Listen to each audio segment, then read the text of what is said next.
মায়াবিনী ৰাতিৰ বুকুত সপোন হৈ আহিবা তুমি। অবিশ্বাস্য হ'লেও এতিয়া দিঠকত যে তুমি বহু দূৰৈত। অনামিকা হাৰে আছে, কিয় জানা? কিয়নো তায়েই যে তোমাৰ জীৱনৰ প্ৰথম অলংকাৰ। তোমাৰ অবৰ্তমানত বৰ অসমত তুমি গঢ়া গীতৰ সেই সোণৰ প্ৰজাতি কোনে আজি সজাব পাৰিবনে দুনাই? এই মায়াৰ ধৰাত তুমি হঠাতেই হেৰাই গ'লা।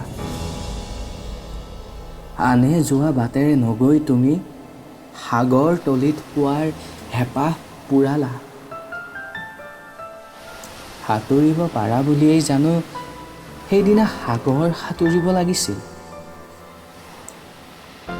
কলিজাৰ কাৰেং সাজি আজি কিয় হাজাৰ সপোনৰ সমাধি পাতিলা?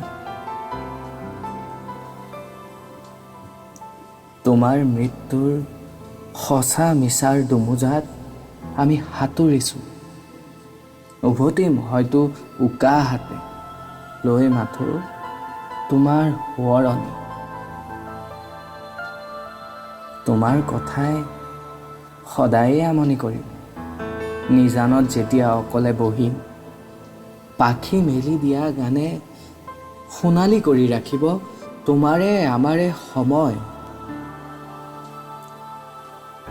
যোৱাই যদি যোৱা বাৰু, তোমাৰ এই গান, তোমাৰ উন্মেষ আৰু তোমাৰ এই সুৰ আজি তোমাতেই শেষ। তুমি নথকাৰ অনুভৱ সদায়েই হ'ব।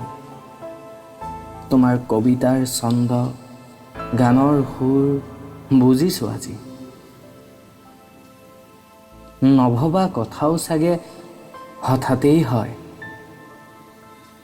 সেয়েহে পায়ো হেৰুৱালোঁ তোমাক বুজি পোৱাৰ আগতেই। তোমাক বুজি পোৱাৰ আগতেই। বাটৰে শেষতে বাট চাই ৰ'ম তোমালে। তুমি আহিলেই নামিব এই বলীয়া ফাগুন। তুমি আহিলেই ৰঙালীয়ে সিঁচিব ৰং। শৰতত ফুলিব শেৱালি। আৰু তুমি আহিলেই চাগে আকৌ এবাৰ জি উঠিম আমিবোৰ।